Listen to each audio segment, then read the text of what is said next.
CIS consultancy আমাদের যে উদ্যোগ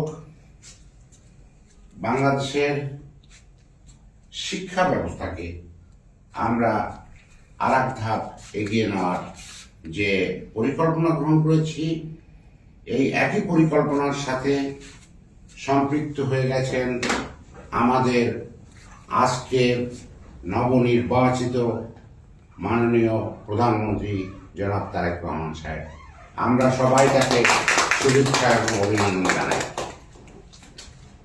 দুটো কথা না বললেই নয়, জনাব তারেক রহমান সাহেব যিনি প্রাক্তন প্রেসিডেন্ট শহীদ প্রেসিডেন্ট জিয়াউর রহমান সাহেবের পুত্র, জ্যেষ্ঠ পুত্র এবং প্রাক্তন প্রধানমন্ত্রী বেগম খালেদা জিয়া মহোদয়ের পুত্র।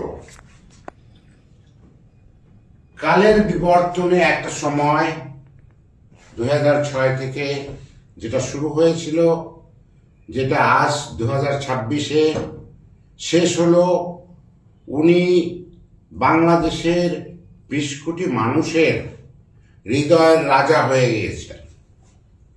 উনি প্রধানমন্ত্রী, এইটা আমাদের আধুনিক শব্দ, রাজ সিংহাসন আধুনিক শব্দ, কিন্তু উনি হয়েছেন বাংলাদেশের এই যে 20 কোটি মানুষ, তাদের হৃদয়ের রাজা।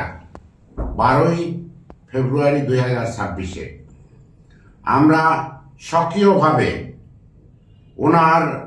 ওনাকে জানাই আমাদের আন্তরিক অভিনন্দন, এবং আমার প্রচেষ্টা থাকবে সিআইএস মেম্বারদের কাছে যে আমরা একটা সময় করে ওনার সুবিধামতো একটা সময় গিয়ে ওনার সাথে শুভেচ্ছা বিনিময় করার জন্য। সবাইকে আমার আন্তরিক ধন্যবাদ। ভালো থাকবেন।